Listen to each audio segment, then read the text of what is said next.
Então está gravando, senhoras e senhores? Nelson está gravando. Alô, produção. Está gravando? Que bom. Diga assim bem alto para que seus fãs possam ouvi-lo através das ondas do podcast. Sim. Muito bem. Com muita elegância ele disse sim. Ao meu lado está Luiz Gustavo Medina. Teco, como está você? E aí, Dan, tudo bem? Hoje o bicho vai pegar aqui, hein? Literalmente. Literalmente. E antes de apresentar, Caio Mesquita, aliás. Caio Mesquita, como está você? Tudo bem? Tudo bem, saudade de vocês, estou longe, hein? Tá longe hoje, está virtual, mas para quem está nos ouvindo, esperando que a gente não vai ter problemas, né, Nelson? Fala alto. Não. Tá, e também aproveitando para apresentar, temos plateia hoje. Eu queria um boi das pessoas que vieram nos assistir aqui ao Mesa Quadrada, que já está chegando às novas gerações. Dá um oi daí, bem alto. Maravilha. Isso é porque o nosso convidado é um ídolo da garotada, É um ídolo de muita gente. Demian Maia, como vai você? Tudo bom, Dan? Obrigado por me receber aqui. Obrigado a todos da mesa e o Caio, o Teco. É um prazer estar aqui. Cara, você... Eu não vou falar palavrão porque não pode, mas você é muito bom. O Neto, eu ouvi o podcast com o Neto de vocês. Mas aí quem falou palavrão não fomos verdade. nós, foi ele. Aí você pode falar o que você quiser.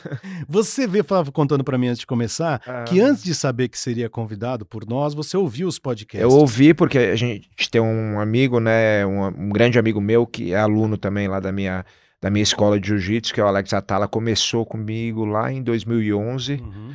Na verdade, a gente tem um amigo em comum, o Marcelo Sinistro, o apelido dele, e ele... Ah, ele é um cara calmo. Não, mas ele não tem nada a ver, ele trabalha na noite aqui em São Paulo, ele é muito amigo do Alex. Aí ele falou tem um chefe aí que quer treinar, ele quer começar, pô, eu acho que você é o cara pra tá com ele. E eu falei, na época eu tava muito forte no UFC e tal, eu falei, eu não posso estar com ele todo dia, mas eu tenho um aluno. E aí eu apresentei esse aluno, começou a dar aula, ele começou a ir na academia, a gente ficou amigo por outros motivos, né? A gente gosta de pescar, a gente viajou pra Amazônia várias vezes junto, tal, com uma outra galera, então... E aí ele falou, ouve esse podcast, eu tava indo pros Estados Unidos pra ser corner de um amigo meu, faz umas 3 semanas. Ser corner, pra quem não conhece, é tipo seu treinador. Tipo ficar ali no corner. Na verdade, eu nem sou o treinador dele principal, mas como ele treinou muito tempo na minha academia. E aí eu ouvi, achei muito legal. Aí, cara, foi uma coincidência engraçada, porque eu ouvi no voo da ida, no voo de volta, o Edu, que é meu manager que tá aqui, ele falou, o pessoal de um podcast lá na Empíricos quer fazer com você. Eu falei, pô, que legal. É uma honra pra nós, cara. Nenhum de nós é especialista em MMA, mas é admirador da sua trajetória e não tem também como não te conhecer, não saber o que você fez. Você é o maior vencedor entre os brasileiros, né? É o maior número de vitórias, exatamente, o que é um dado bastante marcante. Mas eu queria só pegar, antes de passar a palavra pro Caio e pro Teco, aproveitar esse gancho que você falou do Alex. Por que uma pessoa começa a lutar? Por que você... O que se procura quando você vai lutar? Você estava falando, por exemplo, do Alex. Mas no teu caso... Bom, no caso de uma pessoa já mais velha como o Alex, eu posso explicar um monte de razões. No meu caso, aí é uma coisa que precisa sentar num analista Mas você não sentou ainda? Você nunca fez, né? Pior é que não, cara. Eu já trabalhei algumas vezes com psicólogo esportivo. Claro. Mas nunca uma coisa... E eu tenho bastante vontade de fazer. Acho que você tem que achar a pessoa certa também, né? Mas no meu caso, assim, eu era criança, minha mãe, aquele negócio, 2 irmãos, minha mãe separada, eu e meu irmão, e ela, cara, não conseguia dar conta, né? A gente tocando terror, E aí ela botou a gente, eu lembro, na CM ali do centro de São Paulo, Sim. a gente fazia judô e natação. Mas eu fui porque ela queria... combinação energética. Pra gastar energia, exatamente. Gastar energia e deixar a sala intacta. É o que ela falava, esse moleque tem que... E aí eu fiz 1 ano e meio, 2, isso estou falando de 84, 85, e nunca mais treinei. Aí com 11 anos, mais ou menos 10 anos, eu falei, eu quero treinar de novo. E não sei por quê, você me pergunta o porquê, eu tinha muito negócio de querer me defender, saber me defender, acho que, né, naquela época era muito mais comum o negócio de agressão, esse tipo de coisa. Então eu queria ter essa segurança, andar na rua e tudo. E eu tinha um negócio que era assim, é engraçado, né? A criança tem uma visão mais simplista, mas é assim, eu nunca gostei de injustiça, então se eu visse alguém fazer uma injustiça com alguém, eu queria intervir. Intervir como? Meu jeito de intervir é o seguinte, você não parar, eu vou te enfiar a porrada, entendeu? Então acho que isso foi uma coisa que me fez ir pro meio da arte marcial, mas eu acho que mais mais do que isso, o esporte. Eu gosto muito da parte esportiva, de movimentação, é muito prazeroso pra mim. Tanto que eu joguei handball, joguei vôlei. Mas especialmente as artes marciais, tem uma questão da filosofia que é muito legal, né? Você falou do judô, pelo que eu vi ali, você fez karatê, kung fu, talvez? Fiz Kung Fu Todas muitos essas anos. têm a filosofia. E o jiu-jitsu, que também, naturalmente transforma também. as pessoas. Fala, Caio, fala você aí daí. Manda a sua. Não, na verdade eu tô pensando na minha mulher. Minha mulher também fez a mesma coisa com os filhos. Todo mundo tá na natação, o pequeno tá na luta, as meninas também estão na dança e tal, para ver se descarrega um pouquinho, porque a molecada tem uma energia absurda, né? Mas eu já tenho uma pergunta pro Demian. Posso fazer, Dan? Claro, à vontade. Então, eu sei que o Demian tá num momento aí de transição, né? Agora, assim, terminando mais essa parte de lutador profissional, se dedicando mais à academia como empresário. Eu fico pensando assim ainda na parte de lutador profissional, Ademir. Então você vai lá e você está numa luta, né? Você está disputando ali com um adversário e obviamente além da questão competitiva, né, de você superar o adversário, tem uma questão financeira também, né? Porque uma vitória significa mais dinheiro do que uma derrota. Cara, no meio da luta você chega a pensar nisso, fala, putz, eu tô ganhando, vai ter uma grana boa para fazer alguma coisa, ou putz, eu tô perdendo, como é que eu vou fazer para pagar aquelas coisas que estão vindo aí na frente? Isso passa na tua cabeça, Ademir? Cara, essa pergunta é bem interessante porque as pessoas me perguntam muito isso, né? Pô, você entra lá, cara, você vai sair na mão com um cara que não é um cara leigo, é um cara que sabe muito e ele quer ganhar muito de você. E, cara, não sei se teria coragem de fazer isso. Eu falei, cara, esquece, a gente faz isso desde criança, isso aí não faz diferença nenhuma. Sair na mão lá é o menor dos problemas. Eu falo sempre, quando você entra lá, cada luta é uma decisão, você vai sair de um jeito dessa luta, igual você falou do Neto lá na entrevista com ele, um gol, né? Muda a vida da pessoa, cada luta muda a sua vida. Então, cada luta quer dizer o colégio que meu filho vai estudar, o plano de saúde que eles vão ter, o meu futuro financeiro. Então, assim, é muita coisa envolvida. Não é, eu vou brigar, eu tenho medo de machucar. Isso nem passa pela cabeça. Existe, lógico, a tensão, porque eu já lutei para 45 mil pessoas no estádio e milhões assistindo, né, pelo mundo. Mas o que aquilo reflete, a gente sabe disso antes. A gente, com o tempo e com a experiência, vai abstraindo cada vez mais. Então, mas é aquele momento, sabe, de que tudo pode mudar para um lado ou para o outro, né? Você vencer ou perder. E eu já pensei assim, não é o ideal, mas já pensei, putz, eu tô ganhando, não necessariamente no dinheiro diretamente, mas, cara, vai ser muito bom porque, assim, só falta ali, sei lá, falta 2 minutos, eu cheguei numa posição boa, só não posso perder, eu preciso garantir essa vitória porque vai melhorar, vai ser uma cascata de acontecimentos bons depois disso, né? Isso com certeza eu já pensei, apesar que, assim, o ideal é você estar totalmente concentrado no momento, não focar em nada em volta. Pra mim, pelo menos, eu já vi o Jorge St-Pierre falar que ele gosta de estar num estado médio, totalmente concentrado, mas às vezes ele não se importa. Ele falou que um dia tava lutando e viu, acho que, sei lá, a Demi Moore na plateia e falou, nossa, como essa mulher é... Teco, então... Aí ele falou, eu vi achar... Aí ele falou, pô, achar essa mulher bonita, não sei o que. Ele falou, não, eu tenho que voltar pra luta, entendeu? Aí... Cara, eu só ia lutar virado pra ela. Você que adora Ghost, achou Ghost o maior filme de todos os tempos. Maior filme. Cara, isso ia desorganizar minha luta. Então, já teria sido difícil chegar até o octágono, no seu caso, né? No meu caso, impossível. No meu caso, impossível. Eu não consigo imaginar em qual cenário me colocariam lá dentro. Porque eu não tenho a menor condição de bater em ninguém com luta alguma e morro de medo de apanhar em qualquer luta também. Olha, mas a arte marcial, você acho que qualquer situação extrema você descobre muito de você, viu? É uma análise forçada ali, Você descobre, por exemplo, usando o exemplo que do você Teco, é capaz de agredir, você descobre que você...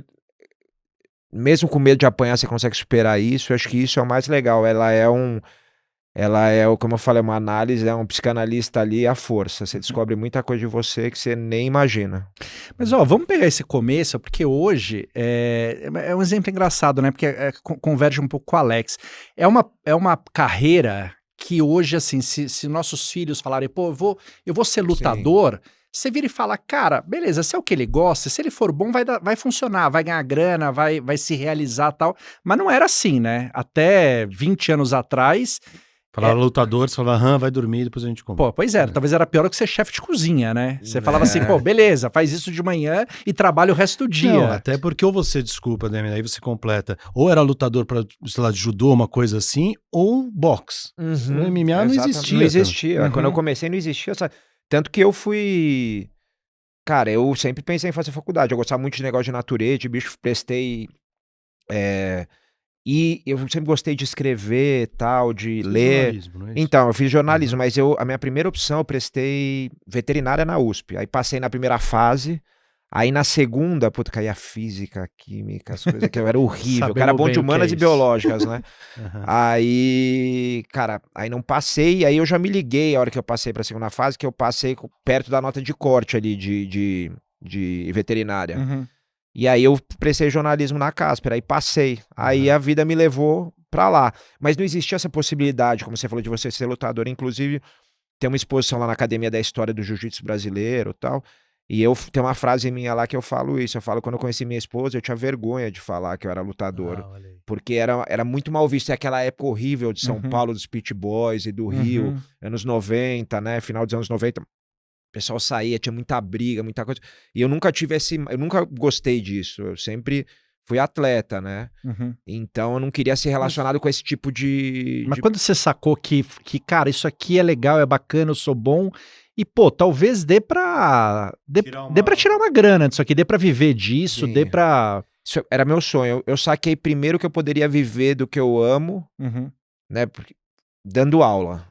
Porque o jiu-jitsu em São Paulo, ele sempre foi elitizado, tanto que quando eu era moleque tinha até dificuldade, nem fui treinar mais tarde, sempre foi elitizado. Eu, por exemplo, eu comecei a treinar numa academia já quando eu comecei a ter grana tal, e trabalho, ali nos Jardins. Depois, com 1 ano e pouco, fui pra academia do Fábio, que era aqui no Projeto Aqua, do outro lado ali, né, um pouquinho pra frente da Faria Lima. E era difícil, esse tipo assim, eu era o pé rapado da academia, né, tinha todo mundo... Pô, a galera toda que tinha grana, e aí, cara, eu percebi assim, o Fábio, ele tinha um padrão de profissionalismo, né, de quanto ele cobrava as aulas, tipo, que eu nunca tinha visto, e eu falei, pô, dá pra viver disso, mesmo nem que seja dando aula. E aí, mas meu sonho era fazer o que a gente chamava na época de vale tudo, pelo desafio, não porque eu era agressivo, nada, mas é o maior desafio que tem dentro das artes marciais, né, tipo assim, bota 2 caras aí com pouca regra e vamos ver o que dá. Isso é uma loucura. E a primeira luta que eu vi, eu tinha 13 anos aqui em São Paulo, no Ibirapuera, no ginásio. Então, eu falei, minha primeira opção é assim, eu vou pro jiu-jitsu, eu tenho uma estrutura boa, vou aprender não só a parte de luta, mas a parte de business com o Fábio Gurgel, que foi meu professor, que é um cara excelente nisso. E aí, se der certo, eu vou pro Vale Tudo, pro MMA, que acabou dando certo, porque foi meu sonho desde moleque. Mas se não desse, eu tenho certeza que eu teria conseguido ser bem sucedido. Sua primeira luta você ganhou ou perdeu? Sua primeira luta. Ganhei minhas primeiras 12 lutas, eu ganhei de MMA. E a primeira derrota? A primeira derrota foi no UFC já, em 2009. Depois de quanto tempo de ter começado? Então, você tá falando de luta de MMA, não de jiu-jitsu, né? Não, tanto faz. Na verdade, a pergunta mais importante é qual foi a primeira derrota que te marcou? Porque a primeira derrota no currículo não importa. Tá, mas a primeira derrota que me marcou foi essa. A do jiu-jitsu ou do MMA? Do MMA. Essa. Tiveram algumas do jiu-jitsu também, mas essa do MMA foi a primeira, porque assim, até então eu tinha ganhado todas as lutas, acho que com exceção de uma luta, se eu não me engano, que foi com o Shimu. Todas as lutas, quase certeza, por finalização. Ou nocaute técnico, quando o juiz separa. Então, eu nunca tinha nem chegado no final de nenhuma luta. Eu tinha ganhado tudo. Eu entrei no UFC e fiz 5 finalizações da noite, que você ganha um prêmio e tal, uma atrás da outra.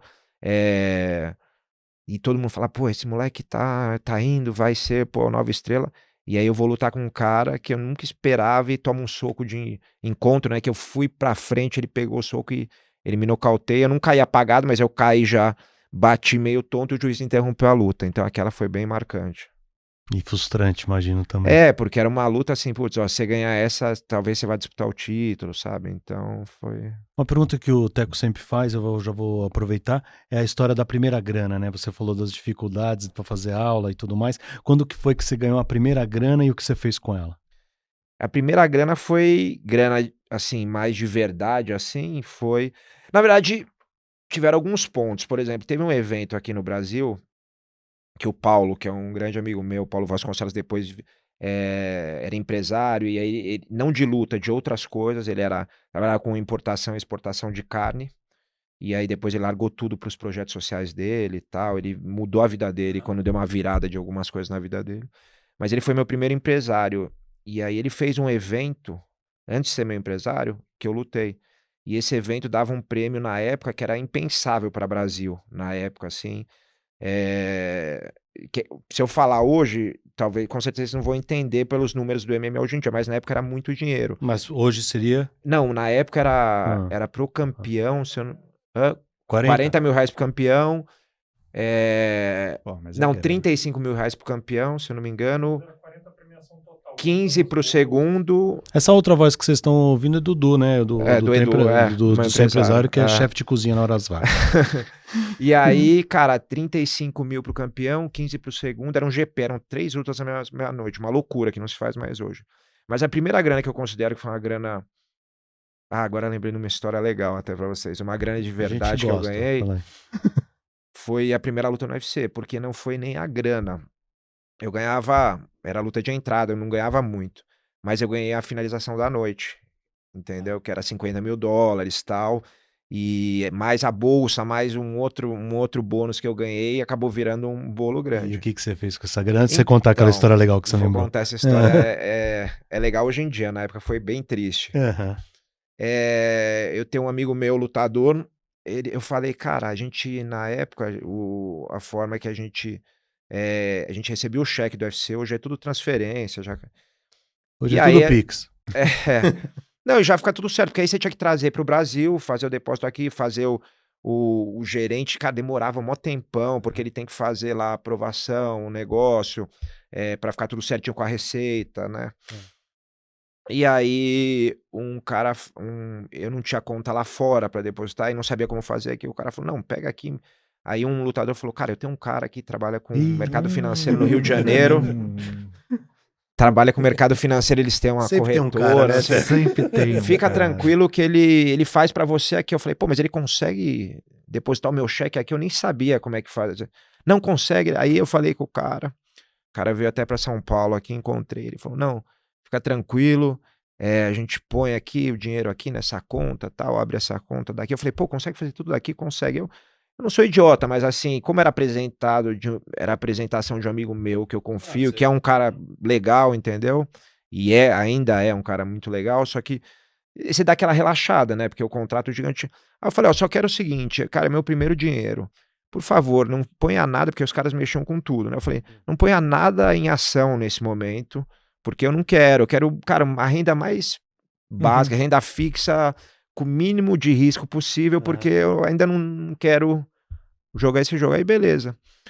E aí, chegavam umas cartas em casa, do Smith Barney, não sei de onde que era, todo mês com algumas empresas e, tipo, entre parênteses, assim, era 2008, pra você ter uma ideia. Né, isso minha primeira luta foi no final de 2007, isso é 2008.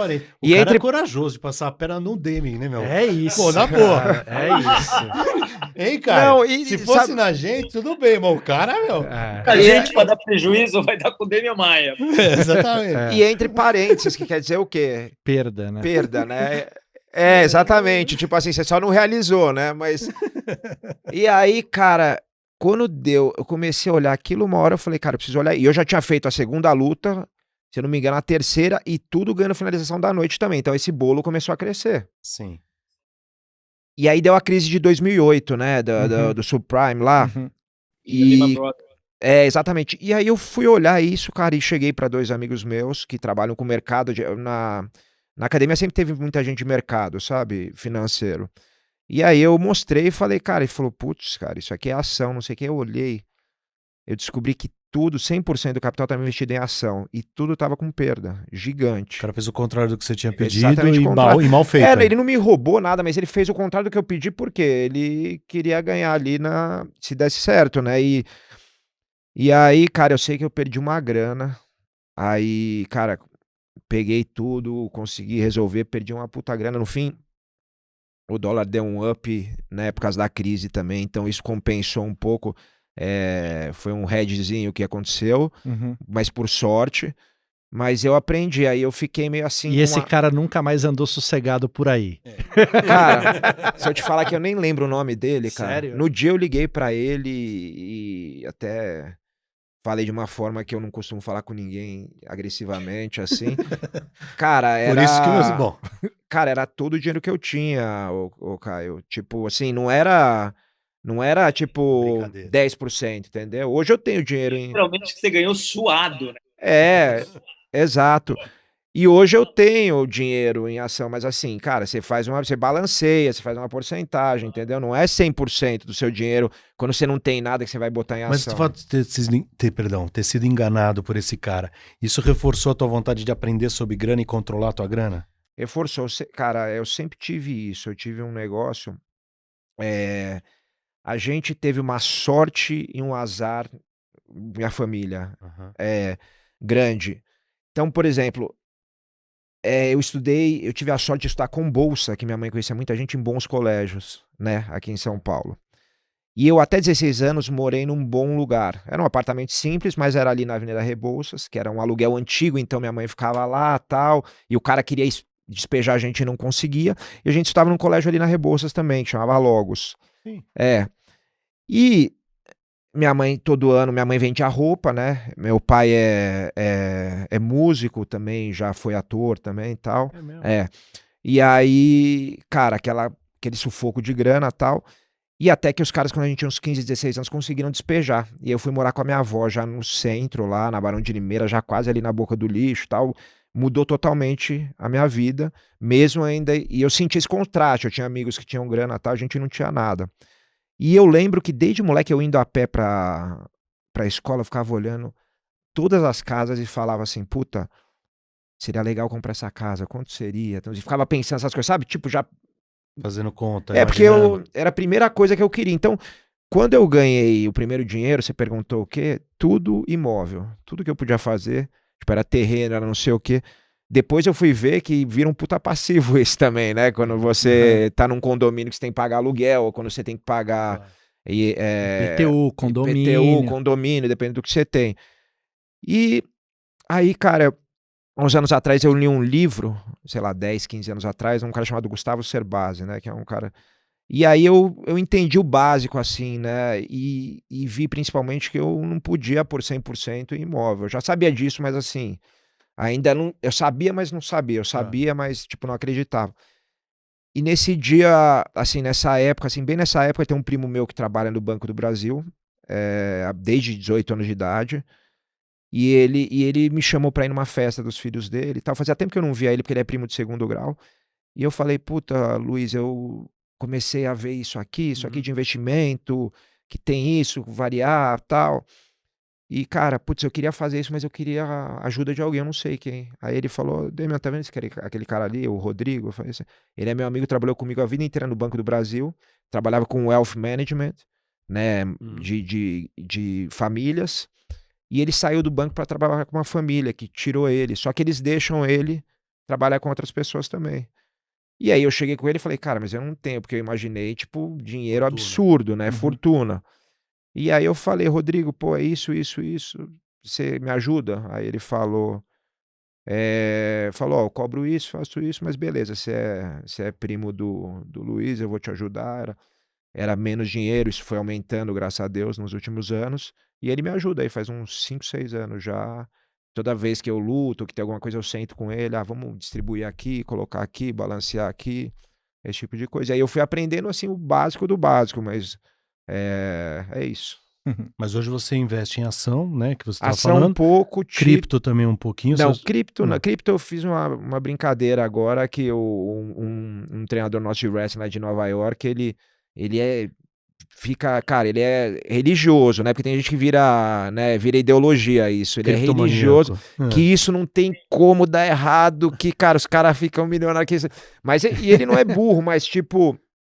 Ele é um cara, mas ele entrou nesse negócio, quando entra nesse negócio religioso, tem que tomar cuidado, né? Em qualquer ideológico demais. Sim. Mas eu falei, vou pôr um pouquinho. Ele falou de uma moeda chamada Wu, Como é? W-O.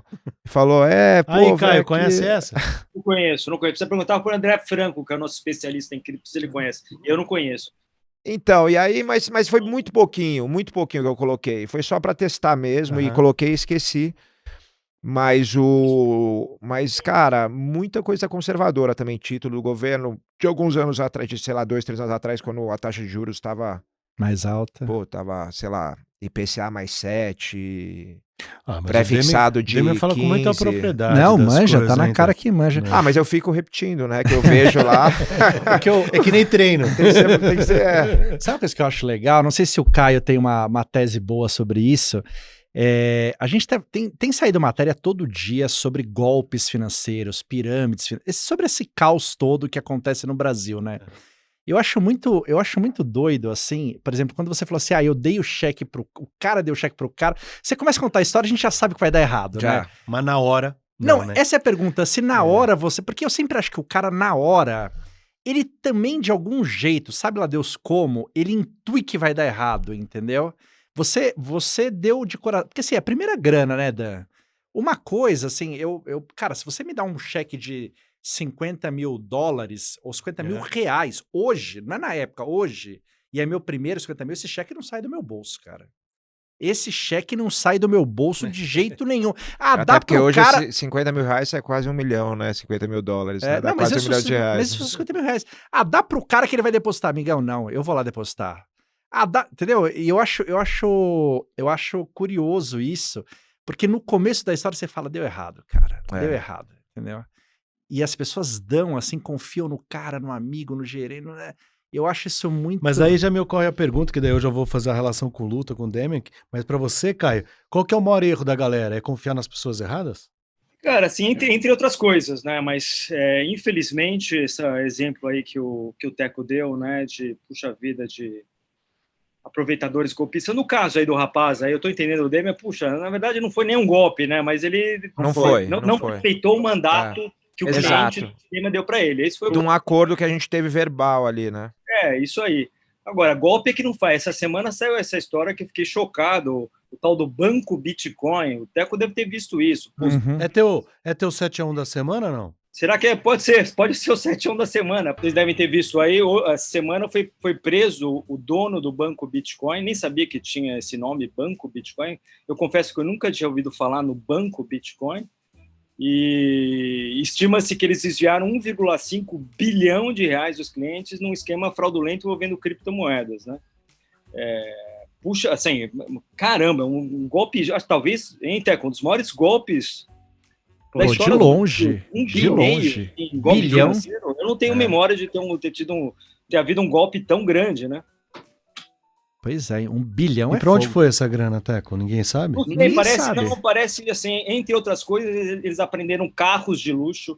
Tem uma foto ali com Lamborghinis, Ferraris. Os caras gastavam dinheiro, Claro. Basicamente era luxo. O cara roubou 1,5 bilhão, ele, a turma dele, né? A gangue dele roubou 1,5 bilhão de pessoas que achavam que estavam investindo em criptomoedas. Mas, na verdade, puxa, era um esquema simplesmente de captar dinheiro, né, da poupança alheia e se apoderar disso, né? Só para dar um outro lado, eu sempre conto essa história, não vou dizer o nome, o Teco sabe quem é. Eu estava fazendo uma novela recentemente, daí chegou um ator para mim no corredor, eu indo para gravar, ele falou: "Ô Dan, você gosta de dinheiro, de investimento, tal, você já ouviu falar em Bitcoin? Porque faz alguns anos." Aí eu falei: "Não, já ouvi, mas não conheço muito." Cara, pô, irmão, tem que ver aqui. Aí me mostrou um site, não sei o que lá. Acho que o Bitcoin era $3 mil. E eu não botei nenhuma fé, nenhuma. Falei, nenhum. Poxa, tá vendo? Eu tô só um outro lado da moeda, literalmente. Se eu tivesse... tem muitos casos desses, mas... Sei lá, cara, eu acho que vale botar um pouquinho. É igual você mexer, sei lá, com opções, sei lá, alguma coisa assim. Você mexe também, ou não? Não, mas eu quero. Aprender a mexer. Um pouquinho, não aprender, pedir pro Rodrigo lá, mas bem pouca coisa, assim, da carteira, porque posso estar enganado aqui, mas é o mais arriscado que tem, né? Não, opções é um derivativo de ações, né? Derivativo, E aí ela pode ser usada tanto como hedge, como proteção, sim, como pode ser usada como uma especulação, né? Uma posição alavancada, né? Tem uma pancada de estratégias com opções, né? E também opções é um negócio que assim, faz parte dentro de um portfólio, dependendo como você compõe seu portfólio, ele pode ajudar, inclusive, a melhorar a relação risco-retorno com opções. Mas, obviamente, as pessoas veem opções mais do lado meramente especulativo de aposta de curto prazo, e aí é muito arriscado mesmo, né? Mas se você põe, isso é uma dúvida, se você coloca bem pouco da sua carteira, às vezes é uma aposta que vale a pena correr o risco ou não. É uma tal, que a gente fala bastante na Empíricos, de apostas assimétricas, né? Tá. Porque dependendo do tipo de aposta, você pode ter um grande potencial de valorização contra uma desvalorização, uma perda relativamente pequena diante do capital que você investe. Acho que é assim que você tem que olhar um pouco a opção. Né? Pô, vou colocar lá, sei lá, 1% do meu portfólio, se esse negócio acertar, ele pode virar 2%, 3%, 4%, 5%.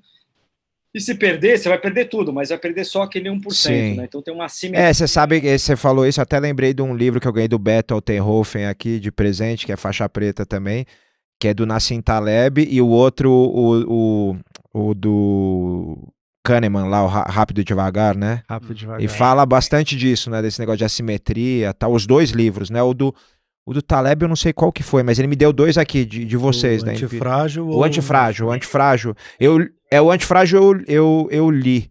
O Rápido e Devagar eu comecei, mas não li inteiro ainda. Você relaciona essas coisas com luta? Tem a ver? Por exemplo, a gente tá falando de ambição. A gente tá falando de um passo... Sim. Tem a ver. Tem a ver? Tem. O negócio da assimetria. A luta, por exemplo, o negócio da aleatoriedade, né? Que é... Isso... Exatamente. Isso é uma coisa que acontece muito na luta. Por exemplo...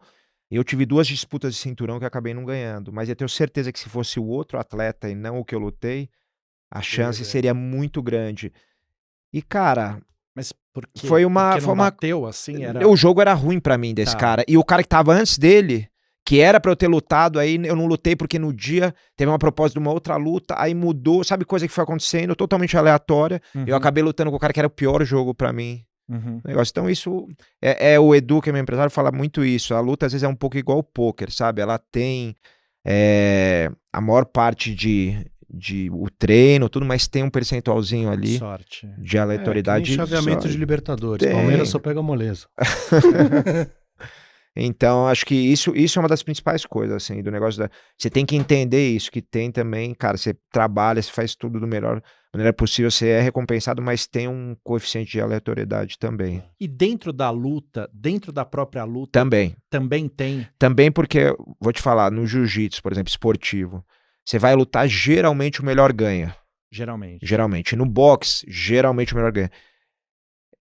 Assim, geralmente que eu digo assim, uma taxa, sei lá, de 90% a 10%, né? No MMA, essa taxa, vamos dizer que seja 75-25%. Entendeu? Porque existe uma coisa no MMA que é a luva. A luva ela é muito pequena. Então a chance de acontecer um acidente, de você tomar um golpe que às vezes o cara nem treinou tanto aquele golpe e pegar e você cair e acabar a luta, mesmo um cara pior do que um melhor, é muito maior, entendeu? Entendi. Do que no boxe, nesse tipo de coisa. Ela dá mais possibilidade de aleatoriedade dentro da luta também. A zebra, né? A famosa zebra, que acontece, por exemplo, muito menos no jiu-jitsu e no boxe do que acontece no MMA. E acho que isso é um fator até que deixa o esporte emocionante, né? Você vê mais zebras e as pessoas gostam. Brinca isso com o futebol, né? Com o futebol, entre aspas, qualquer time pode ganhar mais do que no basquete ou no vôlei, por exemplo, né? Exato. Você mudou a tua cabeça... E a luta, desculpa, tem uma coisa também diferente, por exemplo, do futebol. Se eu tô ganhando vamos dar um exemplo hipotético, de 7-1 numa Copa do Mundo, o outro time não vai conseguir virar se faltar 10 minutos. Entendeu? Não vai, você pode relaxar no campo. Na luta, o cara pode virar faltando 1 segundo. É só acertar o golpe. É só acertar. No basquete, você tá lá, sei lá, 100-50. Não vai mais voltar, entendeu? Então o cara pode brincar, pode fazer o quê? Na luta, faltando 5 segundos, você deu um amasso no cara, faltando 5 segundos, você deu uma bobeada, tomou um soco, caiu, ou uma finalização, acabou a luta, o cara ganhou. Eu ia te perguntar se você, por conta da recente aposentadoria, sei lá, mudança ficando mais velho e tal, se você ficou mais preocupado com grana. Se, por exemplo, você pensar em opção, já é decorrência dessa vontade de manter os ganhos, vamos dizer assim. Eu venho pensando em aposentadoria já faz uns 3 anos, então eu já venho me preparando, mas de grana, por esses traumas, essas coisas, eu já venho, desde o começo da carreira eu venho, tipo, todo o dinheiro que eu ganho, Tipo, eu já vou, desde antes, na época do jiu-jitsu ainda, eu lembro a primeira coisa que eu comprei, cara, na época eu ganhei um evento de luta casada aqui em Moema, de jiu-jitsu ainda, de kimono, ganhei uma graninha, aí eu fui lá, cara, procurei um terreno lá em Santana de Parnaíba, mas bem longe ainda, não era em Alphaville, lá, lá pra tipo Santana de Parnaíba, que acho que custava, sei lá, R$45 mil na época, uma coisa assim. Eu lembro que eu fui lá, dei 4 de entrada, que era o dinheiro que eu tinha, e dividi em um monte de parcela. Ia pagar muito mais, né, do que era, nem valia a pena, mas assim, eu já queria ter alguma coisa, já queria... Que não te tirassem. ter uma coisa que eu não tivesse que partir do zero, entendeu? Então, isso foi muito antes do UFC. Então, eu sempre tive essa preocupação, eu fui refinando Você não precisa contar a estratégia do Rodrigo pra gente, né? Porque também, coitado, não vai ganhar pra isso. Mas, mais ou menos, e só se você se sentir à vontade de compartilhar. Hoje em dia, é dividido, imagino eu, renda fixa, ação, é meio isso. Isso. Cripto, você falou que não. Então, a grosso modo, é renda variável, fundo multimercado e renda fixa, é isso? Isso, fundo multimercado, renda fixa, ação, título. Do governo. Mais ou menos, e aí que eu ia te perguntar, a porcentagem a parte de cada. Cara, eu acho, se ainda tá, todo mês ele manda o relatório, mas assim, o começo muito título, quando eu comecei, então vamos dizer que seja quase 50%, porque a gente pegou como eu falei, com juros mais altos lá atrás. Uma boa parte renda, ação, cara, ação pouca coisa, ação... Eu acho que não tem 10%. Ao longo dessa caminhada toda. Eu tô falando do patrimônio de hoje em dia. Tá. Eu acho que no começo nem tinha ação. Tá. Era só renda também fixa você e tinha título. Exato. Eu falei, não quero. Aí depois eu falei, não, tem que, cara, não precisa ter isso. Isso aí, entendeu? Tem ações e tem o risco que você quer correr e, cara, faz parte. E você tem que botar balanceado o que você quer, o quanto você acha que você... Eu pensei, aí... Conversei com ele, na verdade ele faz muito conversando comigo, ele sabe o meu perfil, né, que não é adaptando. Totalmente, é um pouco mais para conservador do que para arriscar, em termos de investimento, e aí eu acho que é isso, uns quase 50% em título, um pouco menos hoje, menos de 10% em ação, fundo hoje em dia acho que tem um pouco mais, sei lá... 20%, não sei. E vamos dizer que 30% em renda fixa. Tô chutando. Deve ser engraçado. Eu que abrir aqui no celular. Deve ser engraçado um cara que sobe no octógono pra bater de frente com um cara gigante e falar que tem medo de comprar ação, né? Deve ser divertido. Coragem pra algumas coisas. Coragem pra uma... Você sabe que há uns anos atrás eu recebia a newsletter da Empíricos, né? Recebia bastante e-mail, cara. E aí... Antes de conhecer o Beto até. E aí também aprendi algumas coisas, tal, comecei a olhar, nessa época comecei a me interessar mais, sabe? E aí... Como que é a galera ali, assim, a gente, enfim, você parece super interessado, super acima da média, independentemente da sua profissão, né? A galera ali do MMA, vocês têm obviamente não é tanta gente, acho que vocês devem ter um relacionamento pessoal. Sai pra comer tomar um Myoplex, sei lá. Myoplex? Myoplex denota a idade. Fala aí, Edu, Myoplex. Não, mas os caras do MMA, em vez de falar, vamos tomar uma cerveja, vocês falam que, vamos comer uma aveia juntos? Como é que é isso? Um whey? Você que pensa, tem a galera que gosta bastante. Myoplex é muito moleque. Myoplex Mas é um assunto pra galera, a galera se interessa, a galera se preocupa, alguns. Ou você sabe tão mais do que os outros que você fica meio de mentor ali? Entender, acho que poucos, mas tem bastante gente que investe, que sabe, né, que a gente ganha assim muito por gatilhos, né? Então, tipo, às vezes você fica um tempo sem ganhar nada, daqui a pouco você ganha uma grana boa. Aí você fica um tempo sem ganhar nada, ganha uma grana. Igual muito você falou, o ator, né? Tem que saber então você tem que saber esse fluxo de caixa. Só que tem aquela molecada, cara, que você fala, puta que pariu, que o moleque ganha o primeiro, sei lá. Tem um exemplo de um cara que eu conheço, o cara ganhou a primeira, sei lá, finalização da noite, alguma coisa assim.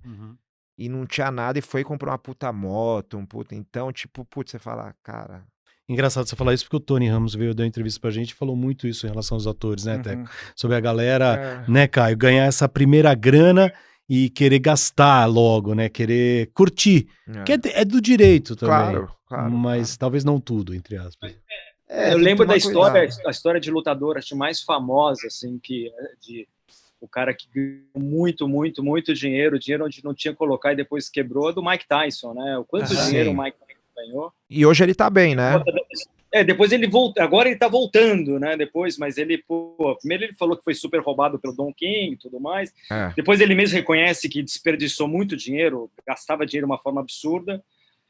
Mas um cara inteligente, né? Uma coisa que a gente não esperava. Depois já vi várias entrevistas do Mike Tyson, né? Com um cara com umas ideias bem legais, bastante bem articulado.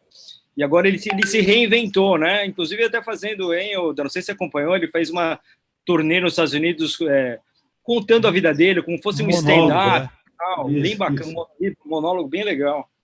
E voltou a lutar agora, né? Uma luta interessante. O Tyson é muito interessante, porque, cara, eu já li várias biografias dele e a gente tem uma imagem muito errada, né? O Tyson, cara, quando era moleque, leu todos os clássicos russos, Dostoiévski. Porque o Lucas D'Amato, que era o treinador dele, pegou ele do reformatório com 13, 14 anos e viu o potencial e trouxe ele pra casa. Então o cara leu tudo, o cara via boxe o dia inteiro, os caras falavam, o cara não é técnico, o cara é super técnico, o cara fazia uma técnica que o pessoal, entendeu, super complicada lá com o jogo que ele joga de cabeça e tal, só que ele é muito fisicamente potente, né, de explosão, de força, então isso chama atenção e pela trajetória dele ele tinha muito aquela vontade de ganhar, né, aquele negócio de encarar o cara. Sim. E agora esse negócio que você falou do stand-up, desse negócio que ele fez já faz um tempo, ele se reinventou e agora ele até tem uns amigos meus lá, lutadores que são amigos dele lá tal, ele tem um negócio que acho que é onde ele tá ganhando dinheiro agora, que é um negócio de cannabis, né, lá fora, muito grande. O Tyson Ranch, que chama, Edu? Tyson Ele Ranch. tá investindo, ele tá... Não, ele já tá, tipo... Um negócio mesmo. Um negócio muito grande lá. Cultivo de cannabis. E CBD, esses óleos, todas essas coisas. Cara, é engraçado você falar do Tyson e das obras russas, porque, bom, primeiro seu nome é inspirado no livro, a gente pode falar particularmente disso também, que é o Demian do Hermann Hesse, né? E que é um livro lindo, aliás, o Hermann Hesse é um baita autor, eu gosto do Lobo da Steppe. Você foi ler por causa Então, você sabe que a gente brinca, eu gosto de ler bastante, eu li o Siddhartha há pouco tempo, e eu nunca li esse livro, eu comprei agora. Mas o teu nome foi dado por causa dele? Por causa do livro, minha mãe leu e aí eu tô com ele em casa para começar a ler agora. Tá separado lá. Tem que ler. Mas daí eu queria chegar na ideia na filosofia, exatamente, né? Há uma filosofia muito forte na luta marcial. Eu já citei isso aqui, mas a gente não desenvolveu. Você deve ter mudado a sua vida, não só por causa do sucesso, do acontecimento, da questão financeira e tal, mas pela disciplina, né? Muito. Quais são esses aprendizados bacanas? O que mudou na tua vida, assim? Cara, pra mim, hoje em dia, cada vez mais eu vejo que disciplina é fundamental, né? Então, para você não ser escravo das emoções, você conseguir fazer o que você precisa fazer. Então, às vezes a gente eu tenho essa discussão, às vezes até com a minha esposa, disciplina. Pô, você quer tudo muito assim, com as crianças, os cachorros, não sei o que, mas eu falo aquela frase da disciplina e liberdade lá, né? Famosa que, na verdade, cara, você trabalhar essa disciplina e você criar esse hábito de disciplina para várias coisas. Dá um exemplo. Por exemplo, você... alimentação, que é uma das coisas mais difíceis, e para um atleta é muito difícil, né? Quando você precisa perder peso e tal. Mas você conseguir controlar a sua alimentação, que é uma coisa muito difícil, porque a alimentação envolve memória afetiva, envolve um monte de coisa, ela te dá uma força mental, por exemplo, que te transmite na luta. As pessoas vão adorar esse momento. Compartilha com a gente. Como é que é a alimentação? Quais são as dificuldades para você? Bom, eu acho que um atleta de luta, ele não precisa ter uma alimentação de um bodybuilder, por exemplo, de ser tudo, não ter tudo certinho, pesado, tá? Mas você precisa ter uma alimentação saudável, isso é mais importante. E, cara, a gente quer comer besteira, quer comer... E eu como eventualmente, mas tem que ser tudo balanceado, que nem mercado financeiro. Você tem que saber que, sei lá, 20% do que você come pode ser besteira. Hora de comprar, hora de vender, hora de vender. Exato. E acho que o mais difícil para quem não tem isso no dia a dia é na hora da perda de peso. Porque eu, por exemplo, que não perco muito, eu perco Na segunda-feira eu chego pesando 85, 84,5. Sexta-feira eu bato 77,5. Então são Você mais não ou menos... perde muito? Não perco muito comparado com alguns. 7 né? quilos? 7 quilos em peraí, 3, então- 4 dias. Não, peraí, Não, para. pera. Isso é a Fórmula Mágica. Pô, Agora pera, que o podcast pera, vai bombar. peraí. O Nelson já levantou da cadeira, Pera aí, a galera já vamos- se arrepiou aqui. Ó, A agora Fórmula- hoje eu devo estar acordado com 8,5,5, Aí, 8,6. Olha que ia ser 7 útil esse quilos podcast na todo. semana, cara? Não, Olha, peraí. O cara tá louco, mano. Isso é impossível, isso. Cara, isso é o que todo mundo fica louco Essa vai quando ser a fala. chamada do podcast. Não, você em toda sabe, né? entrevista que você 7 fala quilos isso... numa semana. Pô, É. Chupa a Márcia Não, Atala. A Márcia Atala prometeu. comendo formiga, sabe? Vai Não, falar. mas volta, o peso volta. O peso volta. E aí vem a Não, outra... mas isso é outro problema. Aí é a parte boa. Aí É. segunda-feira que a gente Mas resolve. aí vem a outra coisa que eu ia falar, você perguntou do que a luta te ensina, eu acho que quando você permanece muito tempo na luta, ela te ensina consistência, que eu acho que esse é o hábito número 1 para ter sucesso em qualquer coisa. Qualquer coisa, é consistência, pelo menos eu vejo na minha vida isso, sabe, tipo, cara, eu acordo e vou treinar todo dia, desde que eu tenho 12 anos de idade, eu tenho 43, Sim. faz 31 anos, né? Todo dia, 2 treinos, não sempre 2 treinos por dia, né? Quando eu era mais novo, não, mas nos últimos, sei lá, 20 anos, todo dia, 2 treinos por dia, 2 treinos. E, cara, tem dia que você não quer, tem dia... Só que virou um hábito tão enraizado que hoje em dia eu nem penso se eu quero ou não quero, eu vou. Mas eu lembro quando eu tinha uns 20 anos, 20 e poucos anos, eu falei, puta, hoje eu não quero, hoje eu não quero. Eu me forçava e ia sofrendo. Hoje em dia nem isso passa pela cabeça, tipo, não quero, passou, já vai, entendeu? É. Então, acho que Quando deixa de virar consistência... um esforço é que é bom, né? Deixa de virar E a alimentação é a mesma coisa, sabe? A consistência de sempre estar.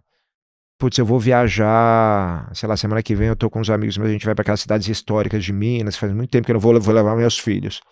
E eu sei que eu vou me alimentar, 80% do tempo eu vou me alimentar direito. Eu vou comer besteira, vou tem fazer. um feijão tropeiro pra frente. Mas isso não é ruim, entendeu? Depende das combinações, das misturas que você faz, né? Você sabe tudo sobre isso. Ah, eu gosto, eu estudo, eu gosto. É uma parte que eu me interesso desde molequinho. E alimentação, sim, mudou bastante, assim, sabe? A gente foi aprendendo muita coisa nos últimos anos. Muito legal. Valeria a pena saber se esse tipo de esportista, né, de lutador, se ele é um cara que é melhor do que os outros com grana, né? Porque a disciplina... Que o próprio esporte ajuda na... Sim, porque quem tem disciplina, normalmente tem disciplina para muitas outras coisas. Você não é disciplinado para fazer esporte e indisciplinado para, enfim, né? Mais ou menos. Mas então vem aqui no microfone falar, porque senão a gente não te ouve.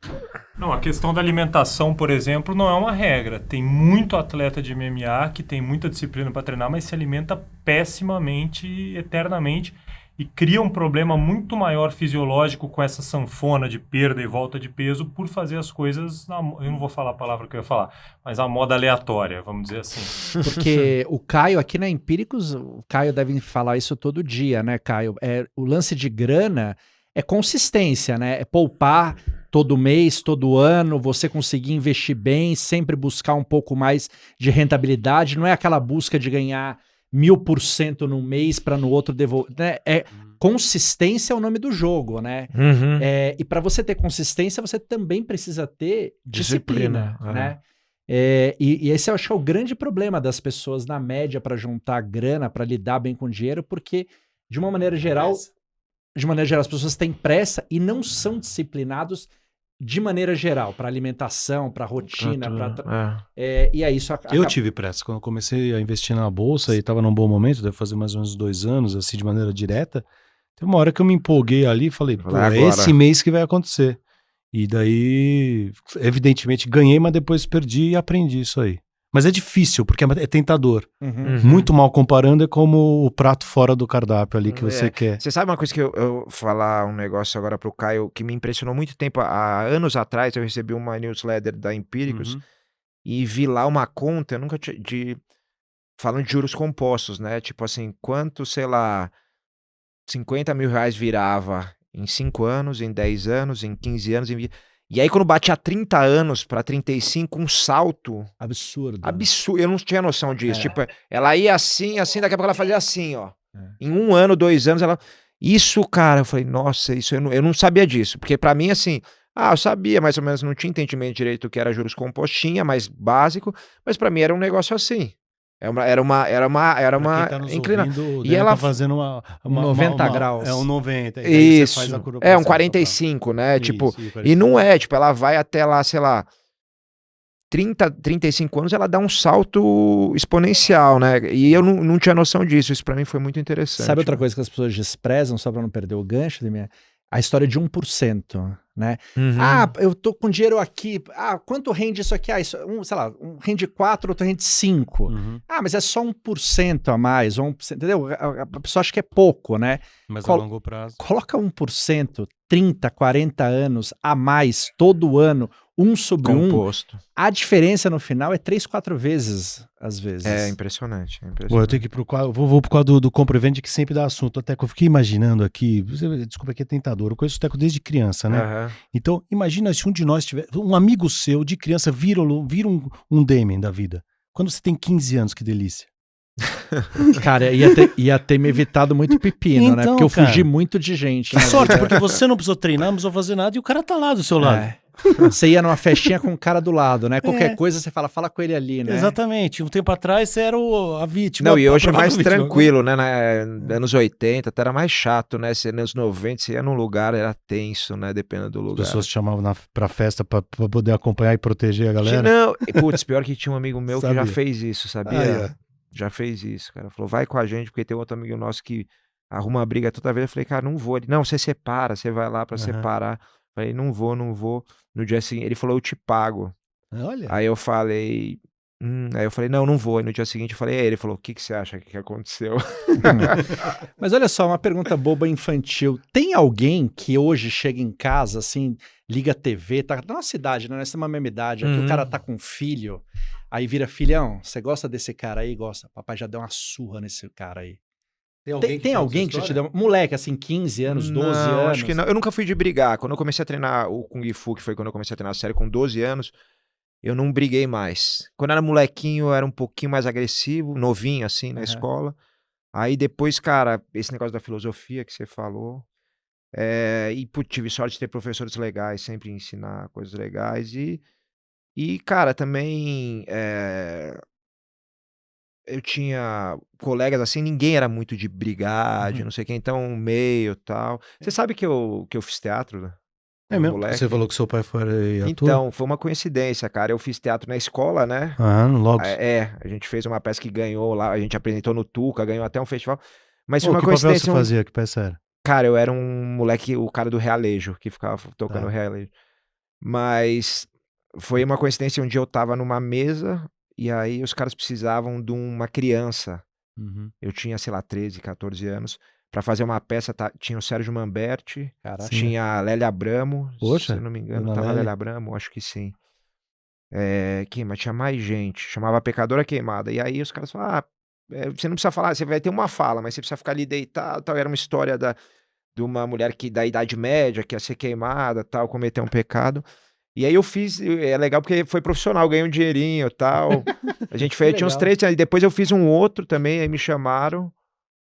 Eu tinha uns 15 anos também, que foi ali num teatro, ali no Bexiga, ali onde Putz, tem... Escobar?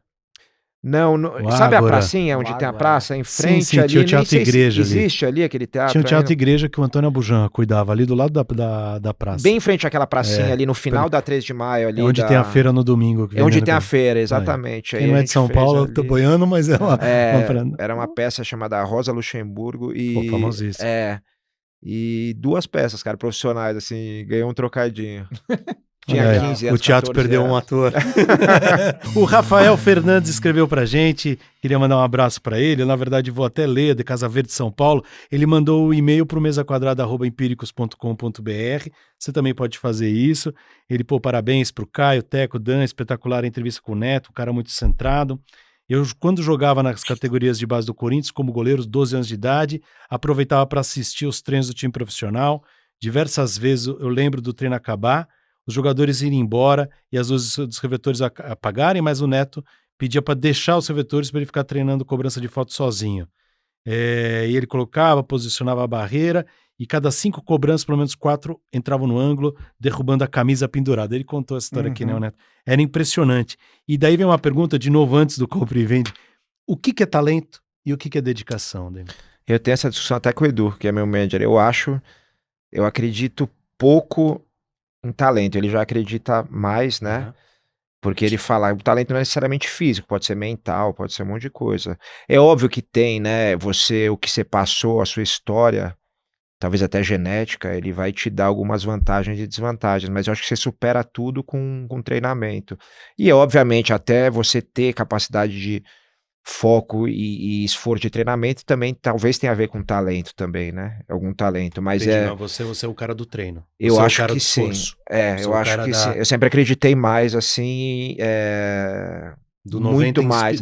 É porque transpiração e 10% e eu vi ensino. muito. É óbvio que no nível que eu tô, todo mundo tem talento, né? Tem algum talento. Mas eu vi muito o oposto, né? Cara talentoso chegar na academia e, cara, no começo o cara falou, nossa, esse cara vai, daqui a pouco vai ser campeão disso, disso, longe. daqui. E aí o cara, porque as pessoas conhecem o clássico erro de começar a paparicar o cara E ele e, acreditar. e ele acreditar que ele é muito bom. E, cara, na luta não tem mentira, é tudo verdade. Então, tipo assim, cara, você paparica, mas o cara vai encontrar a verdade e demora tempo, é consistência, entendeu? Não é demora pra. E aí, a hora que ele tem uma derrota, ele não consegue lidar com aquilo e larga. Eu já vi aluno meu, lá da academia da escola, cara, que começou a lutar, não perdia pra ninguém, foi a primeira vez que perdeu, nunca mais lutou. Cara, Talentosíssimo. todas as relações são possíveis com economia e investimentos, né? Uhum. Todas elas. Sim. Compra ou vende? Bora lá. Judô, Compro. karatê, Compro arte marcial, todas. todas. Todas. UFC, Compro também, né? Até porque foi o responsável por mudar minha vida. o Dana lá que manda, Dana White. Compra ou vende? Cara, eu, obviamente, meu chefe, né?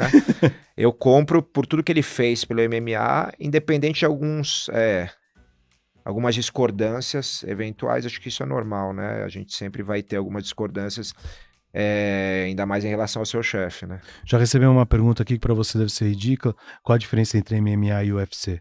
O UFC é uma liga de MMA. Então, qual a diferença entre NBA e basquete? Uhum. Basquete é o esporte, NBA é a maior liga do mundo.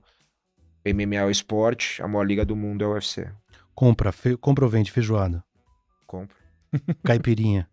Vendo, eu não gosto de destilados. Eu Você gosto não de bebe? vinho. Eu bebo vinho. Vinho eu gosto bastante. Teco, tem alguma aí? A gente falou de Bitcoin, você vai entrar, vai acreditar? Devagar, assim, tipo, pouca coisa. Não vou. Teve um amigo meu que mora lá fora agora, ganhou aqueles seguros que o governo americano tá dando por causa da pandemia e tal. O cara botou acho que quase tudo em Bitcoin. Eu falei, putz, você é maluco, cara. Galera. Tipo assim, acho que tem que. E eu acho que aqui eu vejo muito pouco ainda esse movimento. Mas lá fora, principalmente Estados Unidos, assim, falando Nova York e Califórnia, né? Não Estados Unidos em geral, mas Nova York e Califórnia, eu vejo esse movimento muito forte, assim, do pessoal acreditando quase que inocentemente que é mais fácil do que deveria, né? O Caio, acho que. O Caio foi atacado por uma criança. Não, ó, 18 anos de casamento, comprei flores para dar para minha mulher. Parabéns. Opa, parabéns. Obrigado. Então, não sei o que o Caio acha disso, mas eu vejo isso ali, Nova York e Califórnia, o pessoal acreditando demais. Assim, Na Bitcoin. até de uma forma meio inocente, às vezes, sabe? A moeda do futuro, não sei o que, esse argumento. Pode tipo de até argumento. ser, mas eu acho que tem que Talvez tomar não cuidado, tanto, né? Ficou quase uma religião, né? Sim. Ideologizaram isso, de que é uma coisa antissistêmica, né? Que existe uma coisa muito errada com o capitalismo e com a situação atual da economia, e o Bitcoin que vai ser disruptivo. resolver essa história, né? A gente tem que ir embora, Caio. Tá na última rodada. Quer mandar a sua última pergunta? Sei que você tem alguma aí que sobrou. Cara, pergunta rapidinho, assim, pro Demi, que agora tá virando mais, né? Tá deixando de ser lutador e passando a ser empresário, dono de academia. Cara, como é que é? O que é mais estressante? Enfrentar um adversário no ringue ou enfrentar as contas no final do mês, folha de pagamento para pagar, imposto para recolher? O que você acha? Eu acho que, com certeza, lutar. Lutar eu nunca não consigo imaginar uma atividade que tem o mesmo nível de intensidade. Eu acho que eu comparo com, sei lá, o pessoal que pega onda gigante. Tipo, você vê lá a Maia Gabeira, o que aconteceu, quase morreu lá. Voltou, Cara ganhou que... depois, né? exato, impressionante. Cara que salta de base jump, coisas muito extremas. Eu tô esquecendo algumas, corrida, de moto velocidade, sei lá. Mas é um estresse, assim, assustador. Que isso, com certeza... É um recado para os empresários, né? Podia ser sempre pior, você podia ser um lutador de MMA. É verdade. Não, e tem uma coisa assim também, eu tenho pessoas muito boas comigo lá na escola, né? Na minha escola de jiu-jitsu. Todos os sócios também, eles vieram de outras profissões, então também ninguém tá desesperado dependendo disso, a gente tá construindo um negócio legal, isso ajuda muito. E não é minha única coisa também, dou muito seminário no mundo inteiro, agora esse último ano e meio, não, apesar que semana passada eu dei 2 dias em Chicago lá, porque eu tava lá Você é dentro mais conhecido já. lá fora ou aqui? Eu acho que no começo muito mais lá fora, hoje em dia meio que igual, até um pouco mais aqui pelo fato de, quando o UFC entrou na Globo, o negócio Aliás, teve a explodiu IPO da muito. Smart Fit, você comprou? Você compra ou vende? Putz, essa é uma questão difícil, cara. Eu não sei, esse modelo de negócio muda muito, é difícil. Ele é admirável o modelo de negócio que eles fizeram, mas eu não sei qual que é o potencial disso. Você teria que estudar mais. É. Bacana. Fala com o Rodrigo.